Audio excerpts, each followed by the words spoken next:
ரிஷபராசி, கார்த்திகை, ரோகிணி, மிருகசீரிடம். இந்த நட்சத்திரத்தில் பிறந்தவங்களுக்குலாம் வந்து, இந்த உடல் ஆரோக்கிய பிரச்சனைகள் மைல்டா இருக்குது. இது ஏன்? எதுக்கு? அப்படின்னு ஒரு குழப்பம் உங்களுக்கு இப்போதைக்கு ஆரம்பிச்சுக்கலாம்.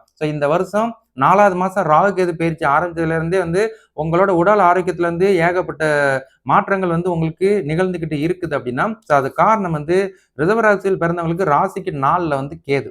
இந்த கேது பகவான் வந்து 4ஆம் இடத்துல நின்றாலே வந்து நமக்கு வந்து மன அழுத்தத்தையும், பதட்டத்தையும், அதுபோக நரம்பு சம்பந்தப்பட்ட விஷயங்கள், அதுபோக காது பிரச்சனை, அதுபோக முதுகு தண்டு பிரச்சனை, அதுபோக உங்களுக்கு வந்து தேவையில்லாத வந்து பதட்டம், குழப்பம்.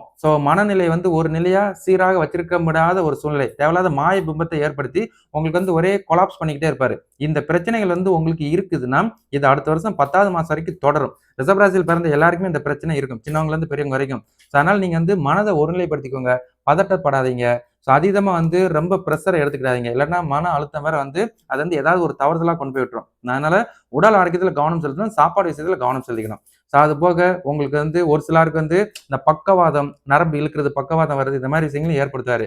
இதெல்லாம் வராத அளவுக்கு நீங்க கரெக்ட்டான மெடிசின், விட்டமின்ஸு, சாப்பாடு, தூக்கம் அதை பாட்டு வேற எதையும் குழப்பக்கூடாது. மனச போட்டு குழப்பக்கூடாது. இப்படி மட்டும் இருந்துட்டீங்கன்னா சிறப்பு.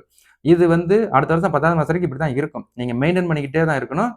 உங்களுக்கு வந்து பியூரான நிவாரணம்ன்றது வந்து இப்போதைக்கு கிடையாது. அடுத்த வருஷம் 10வது மாசம் வரைக்கும் பேலன்ஸ் பண்ணிக்கிட்டே இருக்கணும்.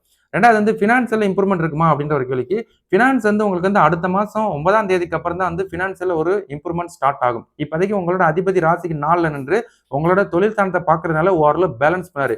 இவர் பேலன்சிங்ல தான் இருப்பாரு.